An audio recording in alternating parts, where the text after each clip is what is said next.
au fond de mon cœur, je sais que l'église a besoin de ça. Et on va dire en particulier les couples, parce que c'est quelque part les couples qui constituent l'église. Si ça va pas dans le couple, ça va pas marcher dans l'église. Les gens viennent parce qu'ils ont tellement passé du temps à faire de la bagarre, ils sont pas disponibles pour la parole de Dieu. Et en même temps, l'hypocrisie naît aussi. Donc, avoir un même sentiment dans le foyer est très important. Ce principe qui est d'avoir un même sentiment est souvent oublié dans les foyers. C'est ça. Il est souvent oublié. Selon Proverbe 23, verset 7, l'homme est le reflet de ce qu'il pense. Il dit dans ce passage, car il est comme les pensées de son âme. Et ce qui se passe dans sa maison est souvent le reflet de son cœur. Ce qui se passe dans notre maison est souvent le reflet de notre cœur. C'est pour cette raison qu'un chrétien ne peut être plus spirituel en public qu'à la maison. Il y a des gens qui essaient de jouer ce jeu. Ils sont dans le public, ils essaient d'être spirituels. Mais c'est terrible. C'est tout juste un masque. Et les gens avec les masques, ils sont nombreux. Les chrétiens masqués, ils sont nombreux. Il y a le masque de la spiritualité. Il y a tellement de masques. Je ne peux même pas les nommer. J'ai pas ça à mémoire.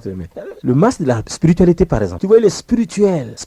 Même les souris d'église ont ça. Si vous rencontrez une souris dans l'église, vous pensez qu'elle sera turbulente? Non. Elle va marcher à petits pas, pieusement. Elle va se déplacer.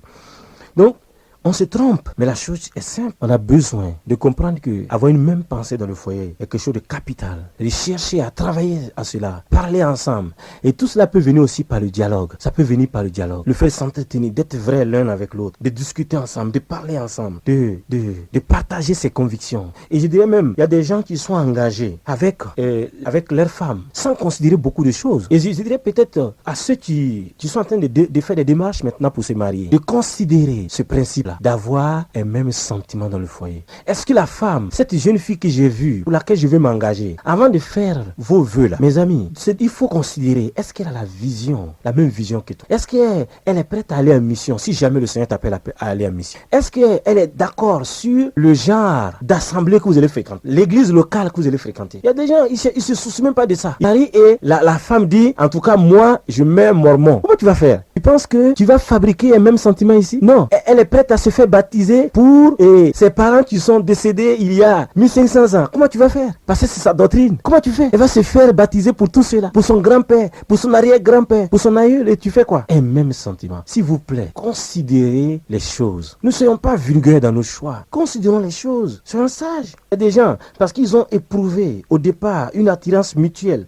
l'un envers l'autre. Ils se sont mariés ensuite et ils ont peut-être même expérimenté des relations sexuelles satisfaisantes. Mais quelque part, ils n'ont jamais vécu selon une même pensée. Jamais. Vraiment, il est important de considérer les choses. Considérer les choses. Les temps, les relations qui précèdent le mariage sont à considérer. On doit être honnête. On doit conduire les choses dans l'honnêteté et dans la pureté. On doit chercher à se servir mutuellement, à être disponible l'un pour l'autre et à considérer les choses. Sinon, c'est grave. Si tu dois te demander, est-ce que j'ai un appel? Si j'ai un appel, est-ce que la femme va rentrer dans l'appel là? Est-ce qu'on a la même conviction sur l'endroit où on va servir le Seigneur? Elle aime Ouagadougou. Toi, tu veux aller en province. Ça ne va pas marcher. C'est ça. Elle aime Ouagadougou. Elle a ses raisons.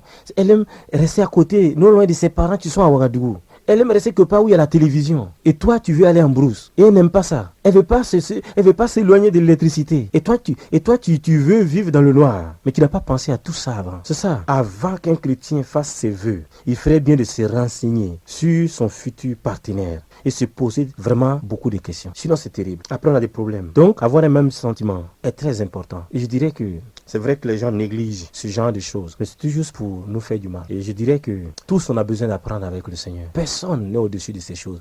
Et même si je partage ces principes, c'est pas parce que j'ai réussi ces principes. Non, j'apprends et je sais. Même mon pasteur qui m'a enseigné ces choses aussi, lorsque je l'aborde et que je parle avec lui, il me dit qu'il apprend. Et moi, je vous dirais aussi que chacun a besoin d'apprendre. On apprend tous au pied du Seigneur. On est toujours à l'école. Pas parce que tu as fini 3 ans de formation de ceci et cela, que tu vas penser que tu as fini d'étudier et que maintenant tu es maître dans ceci et cela. Non, tu as fini 3 ans, 4 ans d'école biblique. Mon ami, tu ne fais que commencer l'école du Seigneur.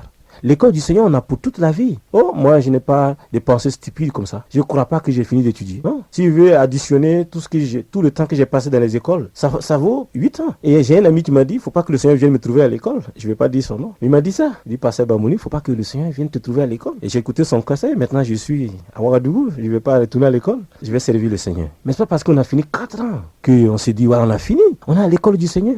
Et chaque jour avec ma femme, je suis à l'école du Seigneur. J'écoute ma femme, j'apprends avec elle, j'apprends à la comprendre, j'apprends à saisir des choses. Et des fois, il n'y a pas longtemps, ma femme a abordé un sujet, elle m'a partagé ça. Elle m'a dit, tu pries. Et vous savez ce que j'ai dit à ma femme? J'ai dit, je ne prie pas. Mais c'est grave, le pasteur qui refuse de prier. Et vous savez ce que j'ai dit à ma femme? J'ai dit, je ne prie pas. J'ai dit à ma femme, on va prier, mais on va aller dans la parole de Dieu.